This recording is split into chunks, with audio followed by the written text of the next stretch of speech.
All right, let's talk about one of the most iconic and, frankly, one of the weirdest villains in all of horror history. We're diving deep into the complete 30-year saga of that killer doll made of plastic and pure evil. Of course, I'm talking about Chucky. So here's the big question, right? How in the world does a children's toy, a good guy doll no less, end up becoming one of the most lasting and terrifying villains in cinema? It's a wild story, full of dark magic, bizarre family drama, and a whole lot of reinvention. To really get it, you gotta go back, way back to the very beginning. And the story doesn't start in some toy factory, no. It starts on the dark streets of Chicago with a desperate serial killer. So, meet the man behind the doll, Charles Lee Ray, infamously known as the Lakeshore Strangler. This guy is cruel, he's arrogant, and he's about to make a last-ditch effort to save his own skin that will, well, change horror forever. The setup is actually pretty simple when you think about it. The cops have him cornered in a toy store, he's bleeding out, he's done for. But he knows a little voodoo. So he grabs the nearest doll, mutters a chant, and bam! Just like that, Charles Lee Ray is gone, and Chucky is born. The killer's not dead, he's just gotten a whole lot smaller. Now, this whole soul transfer thing wasn't exactly a long-term plan. It was an act of desperation. And it kicks off the first major era of this whole saga, because Chucky did not want to stay a doll. He had one single, all-consuming goal. For the first 3 movies, we're talking Child's Play 1, 2, and 3, the story is laser-focused. Chucky gets into the hands of this poor, unsuspecting kid named Andy Barkley. And from that point on, Chucky's entire reason for being is to get out of that doll and into Andy. And here's why. There was a rule. The voodoo spell came with a catch. You could only transfer your soul into the very first person you revealed your true, secret self to. And for Chucky, that was little Andy.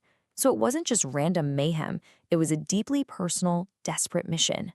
But let's be honest, after 3 movies of chasing the same kid, things were starting to feel a little repetitive. The franchise took a breather for 7 years, and when it came back, well, let's just say nobody saw this coming. The series basically threw its old rulebook out the window. It went from a straight-up slasher flick to something much, much weirder. Chucky was no longer a lone wolf. Nope. He decided to start a family.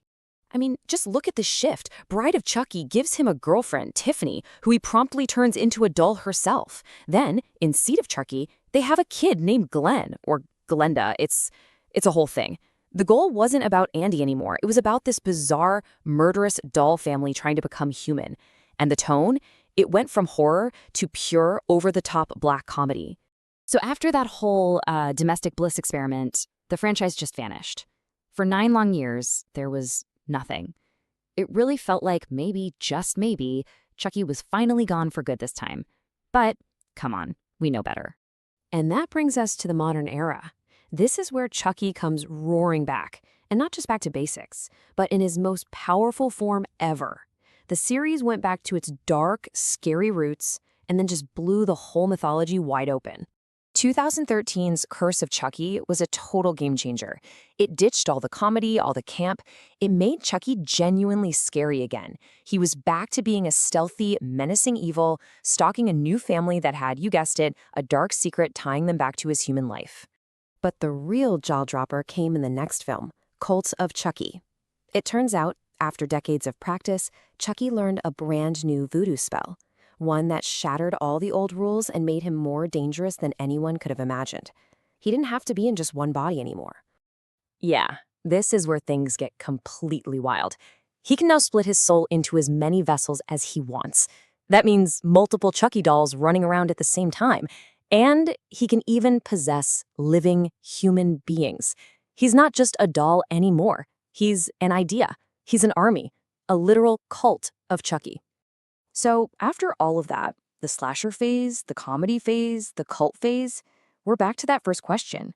How has this character survived for so long? Why is Chucky still a big deal when so many other horror villains have just faded away? You know, it really boils down to a few key things. First, you have the same creator, Don Mancini, writing every single story. That's unheard of, and it gives the whole saga a crazy level of consistency. Second, the series isn't afraid to totally reinvent itself. And finally, there's Chucky himself. He's terrifying, Yeah, but he's also darkly funny and just refuses to die. In the end, it's exactly what he's been telling us all along. No matter what you do to him, shoot him, burn him, chop him up, he lives by his most famous promise. He is the cockroach of horror villains. He always, always comes back. And that kind of leaves us with one final, pretty chilling thought.